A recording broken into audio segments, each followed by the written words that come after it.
The college football season doesn't begin for 3.5 months, but it's never too early to talk about some early rankings. Even though we're in the middle of May, here's my way too early top 25 for the 2023 college football season. Before we get to today's video, make sure to smash that subscribe button and turn on those notifications if you're new to my channel. If you're watching this video, odds are that you love college football, and odds are you aren't subscribed to my channel. So make sure to subscribe to one of the best college football communities here on YouTube. I'm posting college football videos all off season, so make sure to subscribe so you never miss a video. Also, make sure to drop a like on this video as well. It helps out with that YouTube algorithm and helps share the video with more college football fans. Plus, it only takes a second to do. Kicking us off at number 1 are the two-time defending champions. There's nothing really much to say in regards to Georgia. They should be considered the team to beat entering the 2023 season. Until someone knocks them off and takes their crown, they're the deserving number 1 team in the country. Up next is Michigan, who just missed out on playing in the national championship last year. They return a lot of talent from last season's team, and I think this has a chance to be their best team during this current run of dominance they're on. Right behind the Wolverines is Ohio State. Their quarterback play is going to take a step back compared to recent years, but they should still be one of the top offenses in all of college football. I really believe that one of these two Big Ten teams I just talked about are going to be playing in the national championship this season. USC looked destined to reach the college football playoff last year. Had they not played Utah, they would have made it. Well, they're going to run it back this year with their Heisman-winning quarterback, Caleb Williams.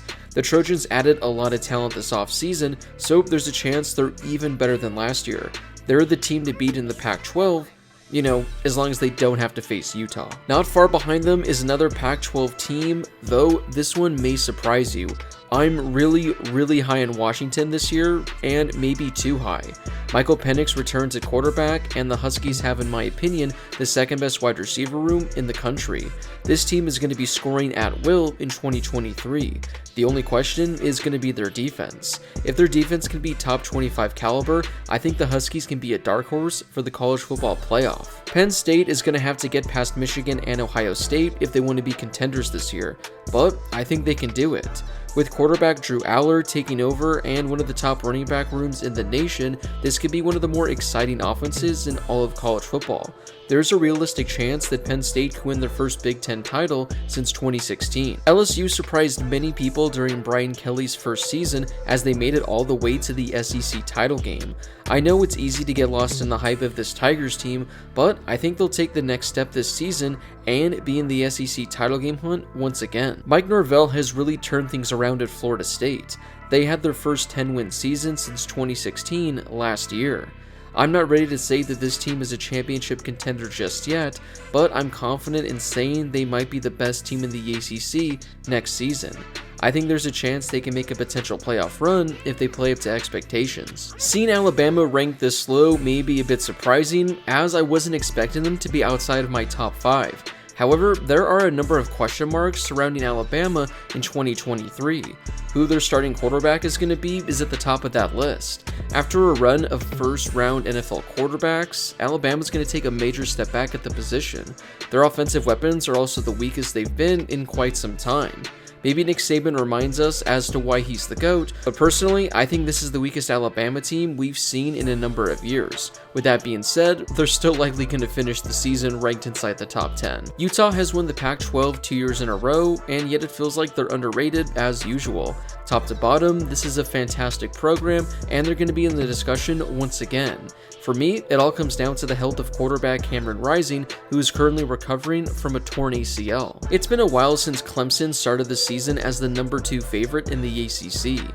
Maybe that's a good thing for the Tigers. 2022 was an interesting year for them. They still won 11 games, but overall, it just felt kinda disappointing. Maybe it's because of the way they went out in the Orange Bowl to Tennessee. It's going to be interesting to see how Cade Klubnik performs with a full season as the team's starting quarterback. Tennessee jumped onto the scene in 2022 and were one of the more surprising teams in all of college football. they lost a lot of talent, especially on offense. But there's no reason why the Volunteers can't be in the hunt once again in 2023. I could see them winning as many as 10 games, but I wouldn't be surprised if they peaked last year and finished the season with only 7 wins. Kansas State was one of the more surprising teams in the country last year. They won 10 games and won the frickin' conference in a season in which they were projected to finish middle of the pack. They lost some talent to the NFL draft, but Will Howard returns at quarterback. There's no reason why the Wildcats can make it back-to-back Big 12 champs in 2023. Oregon should be number 1 on this list solely because of the GOAT at quarterback, but we have to have them all the way down here. Bo Nix returns to Oregon, where he was fantastic for the Ducks in 2022. It looked like Oregon had a playoff push in them, but they fell apart near the end of the season. Despite that, this was still a team that won 10 games in Dan Lanning's first year. It feels pretty disrespectful to have TCU this slow, considering they were in the national championship game last year. How much of a fluke was last year? We'll have to find out. They lost a lot of talent, especially on offense, to the NFL draft. It's going to be a new look Horned Frogs team for sure, so we'll get to see how good of a job Sonny Dykes can do in his second season at the helm. Will 2023 be the year Texas is finally back? That's a great question. Now, there's no question that this team is loaded with talent on both sides of the ball. Really, the only issue for them is simply having to prove themselves. The Longhorns won only 8 games last season, but it honestly could have been a lot more. They lost 5 games last season by fewer than 1 score. If a few plays go their way last year, this is a 10, maybe even an 11-win team. If they can improve on those 1-score games, look out for Texas to make a push in the Big 12. After starting the season 0-2, Notre Dame finished the year on a 9-2 run and closed as one of the hottest teams in all of college football. They added Sam Hartman via the portal, who in my opinion gives them their best quarterback in quite some time. If they can win 9 games with the quarterback play they got last season, imagine the potential with a guy like Hartman. Tulane was the best Group of 5 team in college football last year.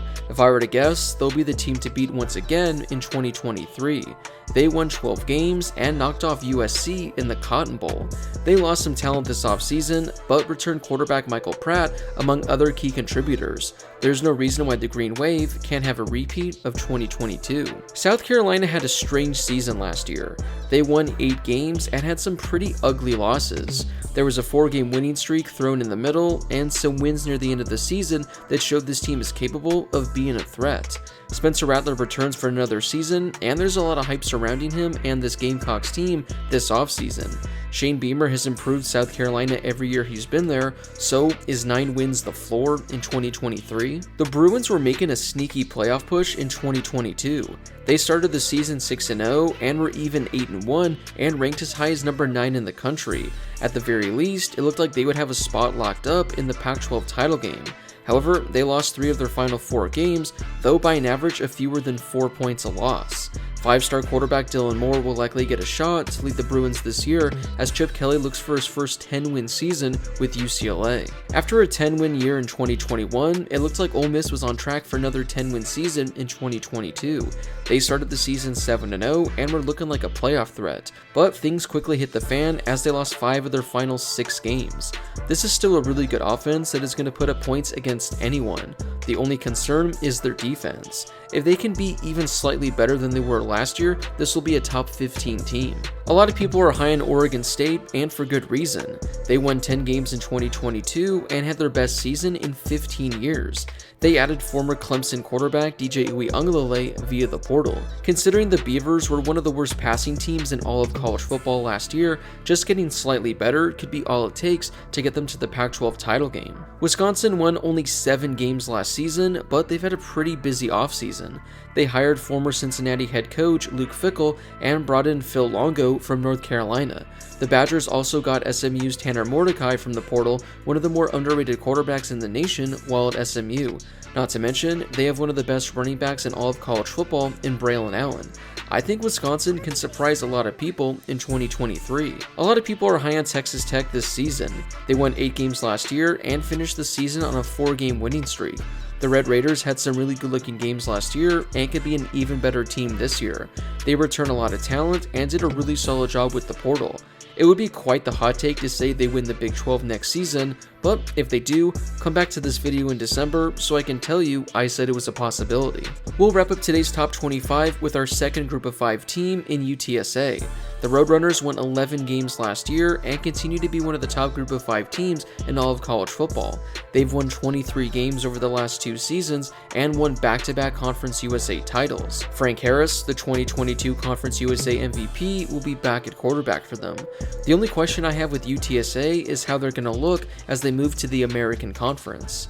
So, what are your thoughts on my top 25 rankings? Was there a team I had ranked too high, or a team that was ranked too low, or was there a team that wasn't even ranked that should have been on this list? Whoever it is, let me know in the comment section down below. Before you leave, don't forget to smash that subscribe button and turn on those notifications if you're new to my channel. I'm posting college football videos all off season, so make sure to subscribe so you never miss a video. Also, don't forget to drop a like on this video as well. It helps out with that YouTube algorithm and helps share the video with more college football fans. Plus, it only takes a second to do. As always, thank you guys so much for watching, and I'll see you all in my next video.